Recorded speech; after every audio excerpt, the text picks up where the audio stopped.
കാണൂ പരസ്യരഹിതമായ ഏറ്റവും പുതിയ എപ്പിസോഡുകൾ.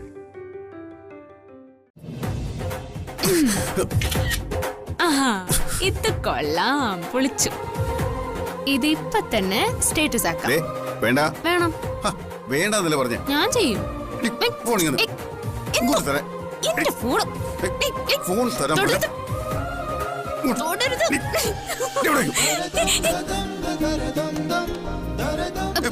ഫോൺ തടി.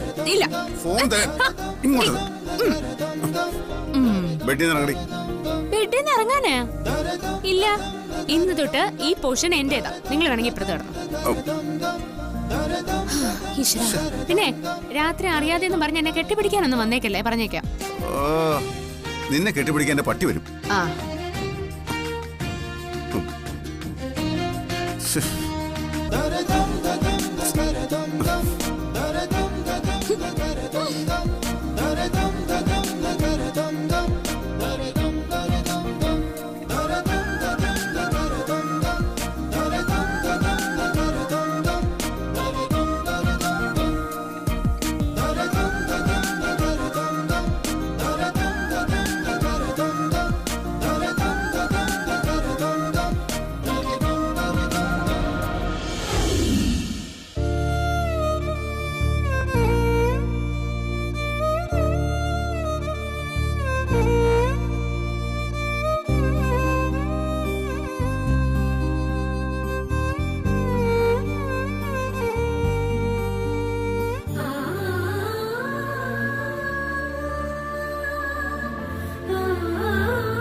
മോളെ,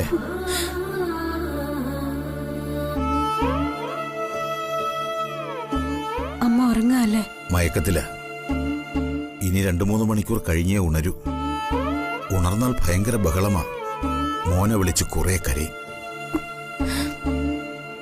എന്നോട് ക്ഷമിക്കണം.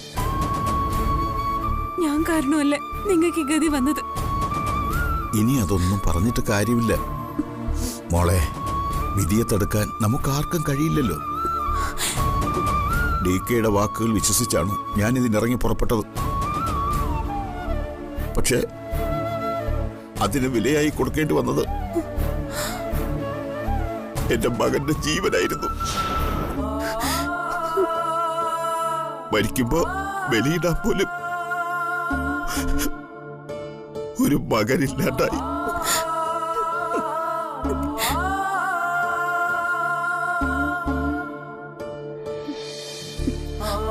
അച്ഛാ, നിങ്ങൾ എന്ത് പറഞ്ഞ് ആശ്വസിപ്പിക്കണമെന്ന് എനിക്കറിയില്ല. രാജീവേട്ടന്റെ ആത്മാവ് ഇവിടെ നിങ്ങൾക്കൊപ്പം തന്നെയുണ്ട്. എനിക്ക് വേണ്ടിയാ രാജീവേട്ടൻ ജീവൻ നഷ്ടപ്പെടുത്തിയത്. ആ രാജീവേട്ടനോട് എനിക്കും ചില കടമകൾ ചെയ്തു തീർക്കാനുണ്ട്. മരിച്ചുപോയ അവനോട് മോളിനി എന്ത് കടമ ചെയ്തിട്ട് എന്താ കാര്യം? രാജീവേട്ടന്റെ ജീവൻ എടുത്തവരെ അങ്ങനെ വെറുതെ വിടാൻ പറ്റില്ല അച്ഛാ. മോൾക്ക് എന്ത് ചെയ്യാൻ പറ്റും? അവരൊക്കെ വലിയ ആൾക്കാരല്ലേ. ഇല്ലച്ച, എന്റെ രാജീവേട്ടന്റെ ജീവൻ എടുത്തവരോട് പകരം ചോദിക്കാതെ ഞാൻ അടങ്ങില്ല. ഇല്ലെങ്കിൽ എന്റെ രാജീവേട്ടന്റെ ആത്മാവ് പോലും എന്നോട് ക്ഷമിക്കില്ല. ഒന്നും വേണ്ട മോളെ. ഞങ്ങളിപ്പോ ഇതുമായിട്ടൊക്കെ അങ്ങ് പൊരുത്തപ്പെട്ട് കഴിഞ്ഞു. അവന്റെ ശവം കൊണ്ടുവന്ന് ദഹിപ്പിക്കുമ്പോ ഒരു തുള്ളി കണ്ണീര് പോലും ഇവളുടെ കണ്ണിൽ നിന്ന് വീണില്ലായിരുന്നു. ആശുപത്രിയിൽ വെച്ച് കരഞ്ഞ് ബഹളമുണ്ടാക്കിയതല്ലാതെ പിന്നെ ഇവൾ കരഞ്ഞില്ല മോളെ.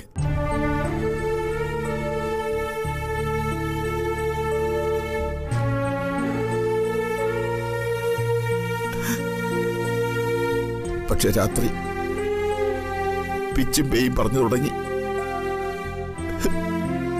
എണീറ്റ് പുറത്തേക്ക് ഓടി. മോനെ തിരക്കി വീടിന് ചുറ്റും ഓടി നടന്നു. ഒടുവിൽ വളരെ ബുദ്ധിമുട്ടിയാ ഞാനിവളെ പിടിച്ചോണ്ട് വന്നത്.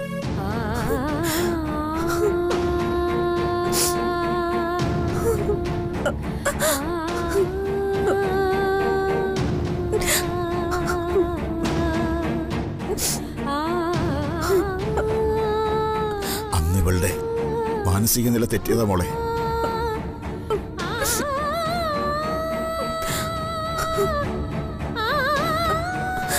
ഇനിയും എത്ര നാള് ഇവളീ കിടപ്പ് തുടരുമെന്ന് ഒരു രൂപവുമില്ല. അച്ഛ, ഞാനൊരു കാര്യം പറഞ്ഞ അച്ഛൻ എതിർപ്പ് പറയരുത്. എന്താ മോളെ? രാജീവേട്ടൻ എന്റെ കഴുത്തിൽ താലി കെട്ടിയില്ലെന്നേ ഉള്ളൂ. രാജീവേട്ടനെ മനസ്സുകൊണ്ട് സ്വീകരിച്ചവളാ ഞാൻ. അമ്മയുടെ അവസ്ഥയ്ക്ക് ഞാനാ കാരണക്കാരി. ആ കുറ്റബോധത്തിൽ നിന്ന് ഈ ആയുസ്സിൽ എനിക്ക് രക്ഷപ്പെടാനാവില്ല അച്ഛ. അച്ഛ, അതുകൊണ്ട് ഞാൻ... വേണ്ട മോളെ, അതൊന്നും ഇനി പറഞ്ഞിട്ട് കാര്യമില്ല. പോകാനുള്ളവൻ പോയി, ഇവൾ ഇങ്ങനെയുമായി. ഞങ്ങൾ ജീവിച്ചിരുന്നാലും മരിച്ചാലും ആർക്കും ഒന്നുമില്ല മോളെ. അച്ഛ, ഈ അമ്മയെ നോക്കി ഞാൻ നിങ്ങളുടെ കൂടെ കഴിഞ്ഞോട്ടെ. അതൊന്നും വേണ്ട മോളെ. മോൾക്ക് നല്ലൊരു ഭാവി മുന്നിലുണ്ട്. കല്യാണമൊക്കെ കഴിഞ്ഞ് മോള് സുഖമായിട്ട് ജീവിക്കണം. ഇല്ലച്ച, എന്റെ ജീവിതത്തിൽ ഞാനിനി മറ്റൊരാളെ വിവാഹം കഴിക്കില്ല.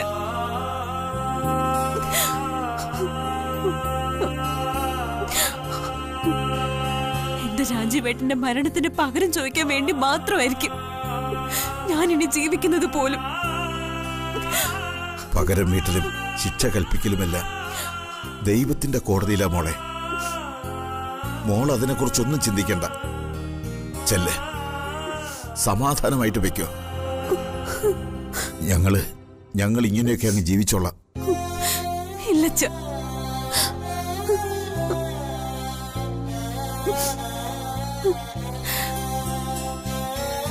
ഈ കിടക്കുന്ന അമ്മയെ സാക്ഷിയാക്കി ഞാൻ പറയുക, അവിനാശിനോട് പ്രതികാരം ചെയ്യാതെ ഞാൻ അടങ്ങില്ല. ഇല്ലെങ്കിൽ എന്റെ രാജീവേട്ടന്റെ ആത്മാവിന് പോലും മോക്ഷം കിട്ടില്ല. സമാധാനമായിട്ട് എനിക്ക് ഉറങ്ങാൻ പറ്റില്ല അച്ഛ.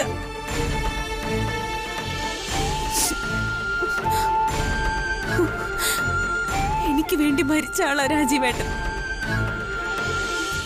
അദ്ദേഹത്തോട് എനിക്ക് നീതി പുലർത്തിയേ പറ്റൂ.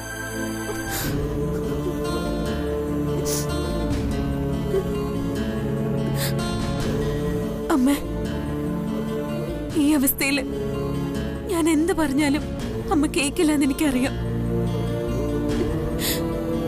എങ്കിലും ഞാൻ അമ്മയ്ക്ക് വാക്ക് തരുക.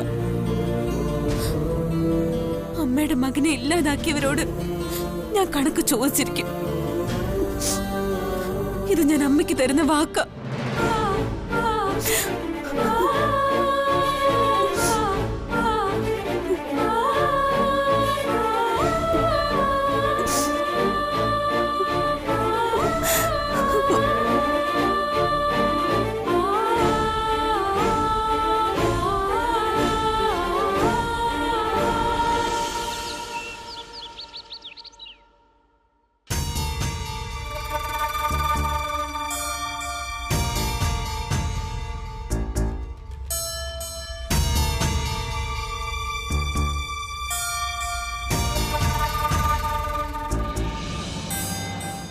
എന്താ ഇത്? കുക്കറീഷോയുടെ പേരും പറഞ്ഞ് നീ ഈ നാട് മുഴുവൻ ചുറ്റാൻ ഇറങ്ങിയത് ഇതിനു വേണ്ടിയിട്ടായിരുന്നു അല്ലേ? ഡി.കെ എന്നോട് എല്ലാം പറഞ്ഞു. മുറിയിലിരുന്ന ഫയല് ഞാൻ അബദ്ധത്തിൽ കണ്ടതാ. എടുത്തു നോക്കിയപ്പോ ഒരു സംശയം തോന്നി. അതാ നിന്റെ ഏട്ടനോട് ചോദിച്ചത്. ഈ തെളിവും വെച്ച് ഇനി എന്ത് ചെയ്യാനാ ഉദ്ദേശം? അന്ന് ആ അപകടം സംഭവിച്ചത് മുതലേ എനിക്ക് ചില സംശയങ്ങളുണ്ടായിരുന്നു. പക്ഷേ ആ സമയത്ത് അതിനെക്കുറിച്ച് അന്വേഷിക്കാനോ എൻ്റെ സംശയങ്ങൾ തീർക്കാനോ ഒന്നും സമയമുണ്ടായിരുന്നില്ല. എന്നിട്ടിപ്പോ സംശയങ്ങളെല്ലാം മാറിയോ? ആരാ സുപ്രിയ അപകടപ്പെടുത്തിയത്? ആ അപകടത്തിന് പിന്നില് എന്താ ശിവ? അന്നത്തെ ആ ആക്സിഡന്റ് ഒരു കൊട്ടേഷൻ ആയിരുന്നു എന്നാ ആ ലോറി ഉടമ ചെട്ടിയാർ ഞങ്ങളോട് പറഞ്ഞത്. കൊട്ടേഷനോ? ആരുടെ കൊട്ടേഷൻ? കൊട്ടേഷൻ കൊടുത്തത് ഒരു സ്ത്രീയായിരുന്നു എന്നാ ആ ഡ്രൈവർ മരിക്കുന്നതിന് മുമ്പ് ചെട്ടിയാരോട് പറഞ്ഞത്. പക്ഷേ ആ സ്ത്രീയുടെ പേര് പറഞ്ഞിട്ടില്ല. അതിനു മുമ്പ് ആ ഡ്രൈവർ മരിച്ചു. ആരെ കൊല്ലാനായിരുന്നു അത്? സുപ്രിയയോ അതോ ശിവയോ? അറിയില്ല. അതിനെക്കുറിച്ചൊന്നും ഒരു വിവരവും കിട്ടിയിട്ടില്ല. ഇനി എങ്ങനെ അന്വേഷിക്കുമെന്നും അറിയില്ല. സത്യം അങ്ങനെ എല്ലാ കാലത്തും ഒളിച്ചു വെക്കാനൊന്നും പറ്റില്ല ശിവ. എന്നെങ്കിലും ഒരു ദിവസം അത് താനെ തെളിഞ്ഞു വരും. അതുവരെ നീ ക്ഷമിക്കാം. ഏട്ടത്തി, എനിക്ക് വേറൊരു കാര്യം പറയാനുണ്ട്. എന്താ ശിവ? ഇനി ഏട്ടത്തി ഇവിടുന്ന് പോകരുത്. അതൊന്നും പറയാൻ പറ്റില്ല ശിവ. 6 മാസത്തെ വെയിറ്റിംഗ് പീരീഡിന് കോടതി എന്നെ വിട്ടിരിക്കുന്നത്. അതിനിടയില് നിന്റെ ഏട്ടൻ എന്നെ സ്നേഹിക്കുമെന്ന് ഞാനും നോക്കട്ടെ.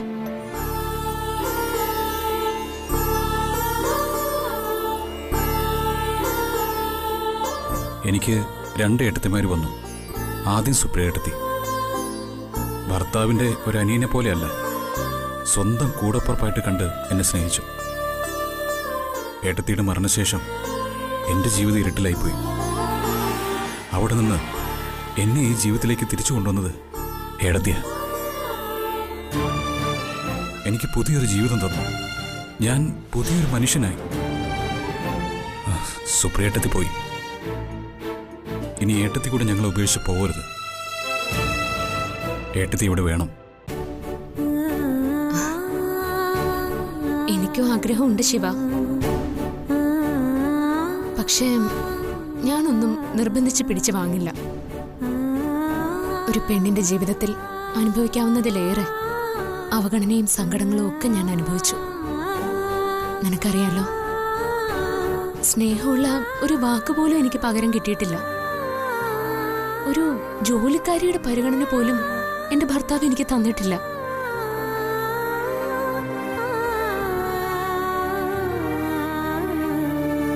ഇനിയിപ്പോ ഈ 6 മാസം കൊണ്ട് അതൊക്കെ കിട്ടുമെന്നുള്ള അമിത പ്രതീക്ഷയൊന്നും ഇപ്പോഴും എനിക്കില്ല. എങ്കിലും കോടതി അനുവദിച്ച ഒരു 6 മാസം സമയം, അതുവരെ ഞാനിവിടെ ഉണ്ടാവും. പിന്നീട് വരുന്നതൊക്കെ വിധി പോലെ വരട്ടെ.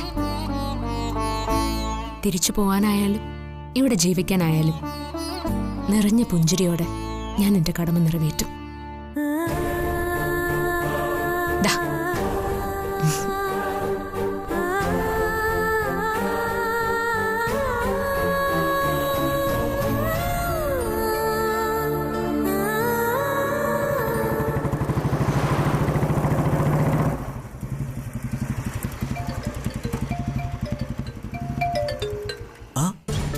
പ്രിയ,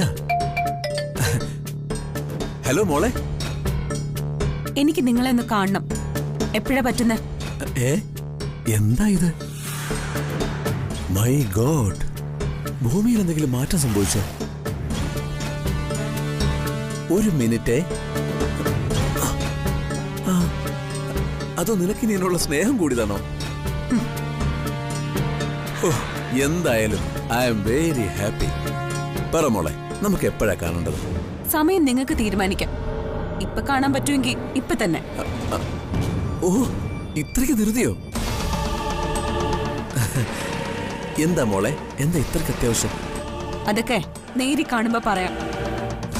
ഓക്കെ, എങ്കിൽ നമുക്ക് ഇപ്പൊ തന്നെ കണ്ടു കളയാം. ഞാൻ അങ്ങോട്ട് വരാം.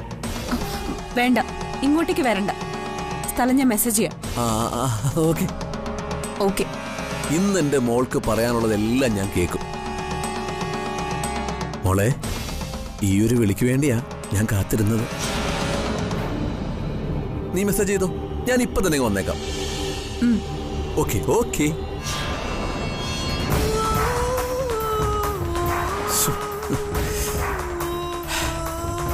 അപ്പൊ കറങ്ങി തിരിഞ്ഞു വരും കാലം, പോയതെല്ലാം തിരികെ കൊണ്ട് തരും കാലം. Meeting with my sweetheart പ്രിയ.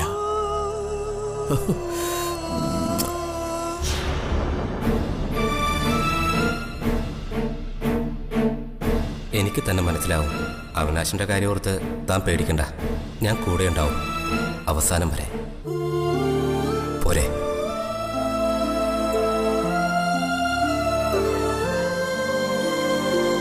ഇനി ഈ കണ്ണ് നിറയരുത്. സന്തോഷം മാത്രം മതി നമ്മുടെ ജീവിതത്തിൽ.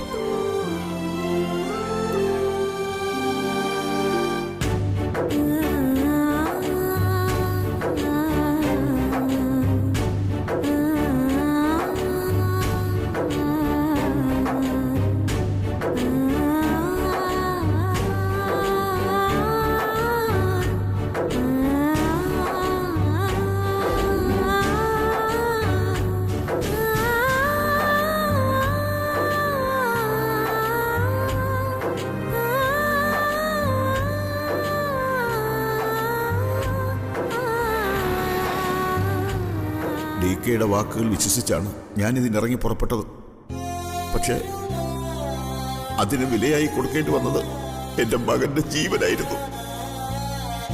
മരിക്കുമ്പോ ബലിയിടാൻ പോലും ഒരു മകനില്ലാണ്ടായി.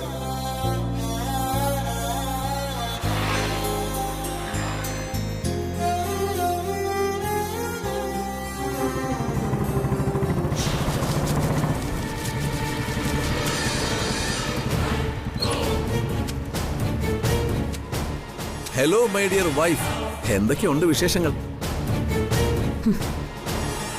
ആ താലി നീ പൊട്ടിച്ചു കളഞ്ഞതും നിന്റെ നെറുകയിൽ ഞാൻ ചാർത്തിയ സിന്ദൂരം നീ മായ്ച്ചു കളഞ്ഞൊന്നും ഞാൻ കാര്യമാക്കിയിട്ടില്ല. ഞാൻ താലി കെട്ടിയ നിമിഷം മുതൽ നീ എന്റെ ഭാര്യയായി കഴിഞ്ഞു. ഒരു ഭർത്താവെന്ന എല്ലാ അവകാശവും നിനക്ക് എന്റെ മേലുണ്ട് പ്രിയ. എന്നോട് നിനക്ക് എന്തും പറയാം, എന്തും ആവശ്യപ്പെടാം. നിങ്ങൾ എന്നെ ജീവിക്കാൻ സമ്മതിക്കില്ലെന്ന് എനിക്ക് ബോധ്യായി. എന്റെ രാജീവേട്ടനെ നിങ്ങൾ കൊന്നു.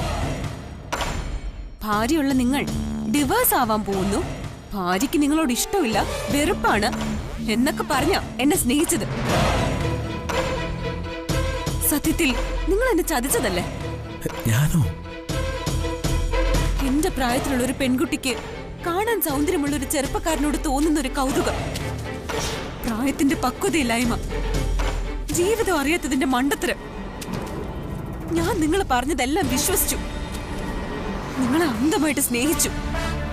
പക്ഷെ നിങ്ങൾ ആരാണെന്നുള്ള സത്യം തിരിച്ചറിഞ്ഞപ്പോ, സ്വന്തം ഭാര്യയെ എനിക്ക് വേണ്ടി കൊല്ലാൻ ശ്രമിച്ചപ്പോ എന്റെ തെറ്റെനിക്ക് മനസ്സിലായി. ഞാൻ പിന്മാറി. പക്ഷെ നിങ്ങൾ എന്നെ വിട്ടില്ല. ഇപ്പൊ എന്തോ വീരകൃത്യം ചെയ്യുന്ന പോലെ എന്നെ തട്ടിക്കൊണ്ടുപോയി താലി കെട്ടി. അത് മോള് വലിച്ചു പൊട്ടിച്ചില്ലേ? ആ കുറ്റബോധം മോളുടെ മനസ്സിലുണ്ടെങ്കിൽ നമുക്കിപ്പൊ തന്നെ പരിഹാരം ചെയ്യാം. എന്ത് പരിഹാരം? മോക്ക് ആഗ്രഹം ഉണ്ടെങ്കിൽ നമുക്ക് ഇന്ന് തന്നെ ഏതെങ്കിലും ക്ഷേത്രത്തിൽ വെച്ച് താലിയും കെട്ടിയേക്കാം. പെണ്ണുങ്ങൾക്ക് താലി കെട്ടിക്കൊടുക്കുന്നത് നിങ്ങൾക്കൊരു വീക്ക്നെസ് ആണെന്ന് എനിക്കറിയാം. ഒരുപാട് പേർക്ക് കെട്ടിക്കൊടുക്കാനുള്ള താലി നിങ്ങളുടെ പോക്കറ്റിലുണ്ടെന്നും എനിക്കറിയാം. ഒന്നും നിങ്ങൾ മനസ്സിലാക്കണം. ഇനിയെങ്കിലും യഥാർത്ഥ നിങ്ങൾ ആരാണെന്ന് മറ്റാർക്കും അറിയില്ല എന്ന് നിങ്ങൾ കരുതുന്നുണ്ടെങ്കിൽ അത് തെറ്റാ. നിങ്ങൾക്ക് ചുറ്റും നിൽക്കുന്ന എല്ലാവർക്കും അറിയാം നിങ്ങളുടെ ഉള്ളിൽ യഥാർത്ഥ സ്വഭാവം എന്താണെന്ന്. ചിത്ര എന്നോട് എല്ലാം പറഞ്ഞു.